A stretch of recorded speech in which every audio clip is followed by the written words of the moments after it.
stable outlook for U.S. refiners is driven by several things. First, good cash flow prospects across the industry, driven by a combination of good operating cash flow and low maintenance and environmental capex requirements for the near term. Second are favorable crude spreads.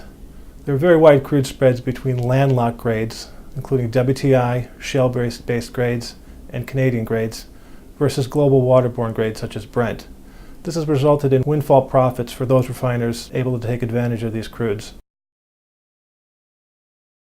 The U.S. refining industry has benefited from the shale revolution in at least two key ways. First, on the feedstock side, the explosive growth in shale liquids has provided a large pool of discounted liquids and crude that can be used for processing internally. While this benefit is mostly concentrated in the mid-continent, it's important to know that investments in logistics, in particular rail, pipe, and truck, are advancing very rapidly and are set to move these discounted crudes to refining centers on both coasts. Secondly, the shale revolution has produced cheap gas. Cheap gas has resulted in both lower fuel costs and lower power costs for the industry. Again, a significant competitive advantage given the energy intensity of refining.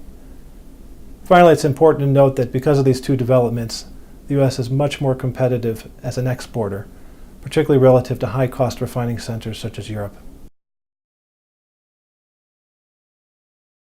Fitch's concerns for 2013 for U.S. refiners center on weak refined product demand and a burdensome regulatory environment. In terms of demand, it's important to note that gasoline, which is typically the linchpin product for the U.S. market, has declined in 4 of the last 5 years.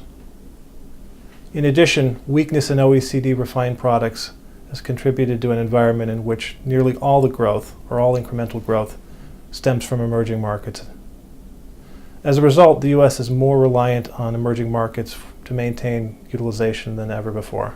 Growing regulatory burdens have also put structural pressure on the industry.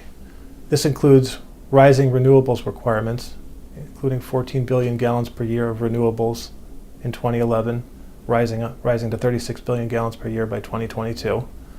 Higher corporate average fuel economy standards across the U.S. fleet, and increased regulation of greenhouse gases on both the state and federal level. Spin-offs typically are a modest credit negative for a corporate parent, but the credit impacts of any spin-off vary on a case-by-case basis. Credit impacts will depend on the size of spun-off assets relative to the remaining parent co., any lost diversification benefits, any offsetting adjustments at the parent level, including reductions in debt, and finally, any existing headroom in the rating prior to the spin-off. In the case of spun-off MLPs, a longer-term concern is the source of future distribution at the MLP level. Given the fact that spun-off assets tend to be low-volatility ratable businesses, such as midstream and retail, repeat drop-downs of low-volatility businesses may eventually alter the business profile of the parent enough that a change in credit quality is warranted.